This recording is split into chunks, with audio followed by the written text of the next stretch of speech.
But now it's time for me to don my hard on. Hat on! Hard hat! This is a feature that I think John is going to feature in probably next week when he's had a chance to write this up. Because when John composes himself, and I think it's going to take a minute or two, we'll be doing another shame well. But he's gone red, shoulders are shaking.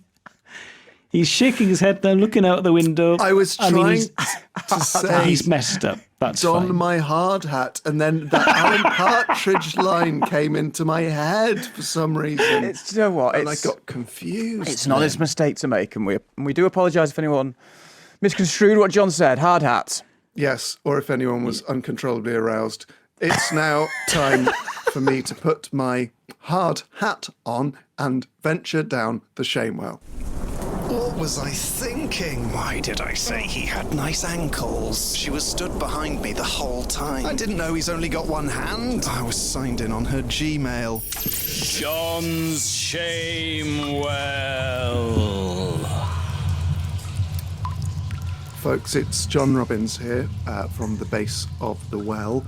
I should warn listeners that due to the nature of shame, every so often the submissions are to do with bodily functions, and if you are easily put off your chips, please turn off your radio now. Let me tell you a story from about 15 years ago. I was 16 years old and on a first date with a girl from my school, who in the interest of anonymity I shall call Amy. We had been to our local city, which was around a 30-minute train ride away. After wandering aimlessly for a couple of hours, I bought some white, low-top Converse shoes, which I immediately put on, and they went very well with my skin-tight black jeans. I felt like the king of mid-2000s cool, and Amy was impressed. We decided to head home and walk to the station.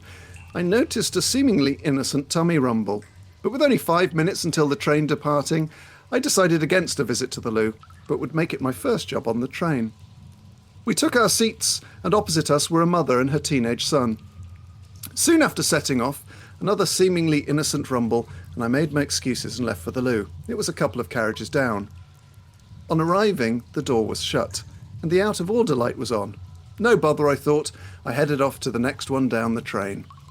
On the way, I bumped into the conductor, and they informed me that there were no working loos, and the next stop was mine, 25 minutes away.